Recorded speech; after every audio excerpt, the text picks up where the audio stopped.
Sir खरं तुम्ही कोणाचाही विश्वास बसणार नाही, अजूनही मी आमचाही बसलेलं नाही आणि तुम्ही ते दादांसोबत काम केलेलं आहे, काय आठवणी आहेत आता तुम्ही अंतर्दर्शन घेतलं?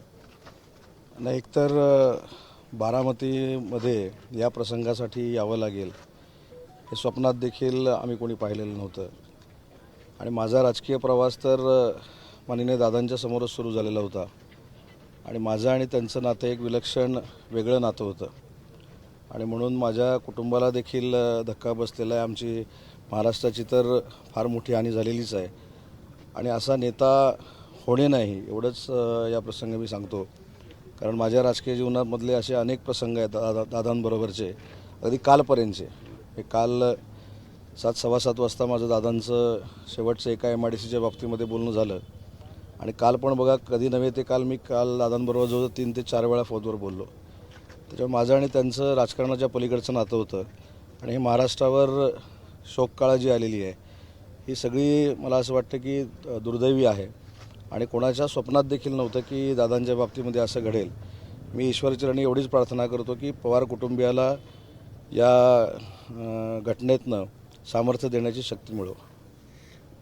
सर खरं तर दादांनी तुम्हाला अगदी हट्टाने आमदार केलं, म्हणजे पार्टी तुम्ही सांभाळत होता साहेबांच्याकडनं. नंतर पार्टी विभक्त झाल्यानंतर तुम्ही सगळं एक थांबून ऑफिस सांभाळलं, दादांनी तुम्हाला ते आमदार केलं. काय आठवणी आहेत दादा? मी खरं आठवणी मी विचारू शकतो? मला या दुःखातून अजून म्हणजे कळतच नाही अजून काय झालं ते.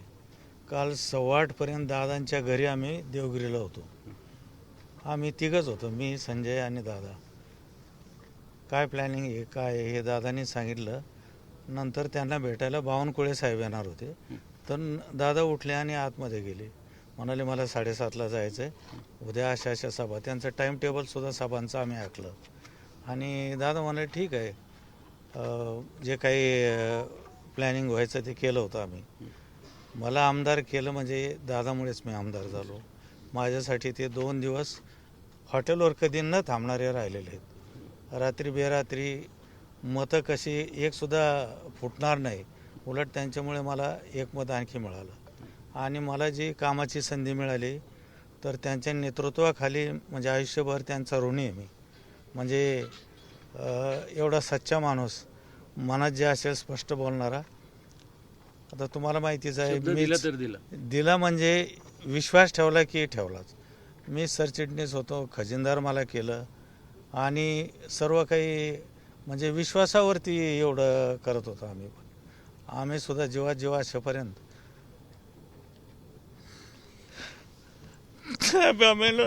कधी सोडणार नाही मी.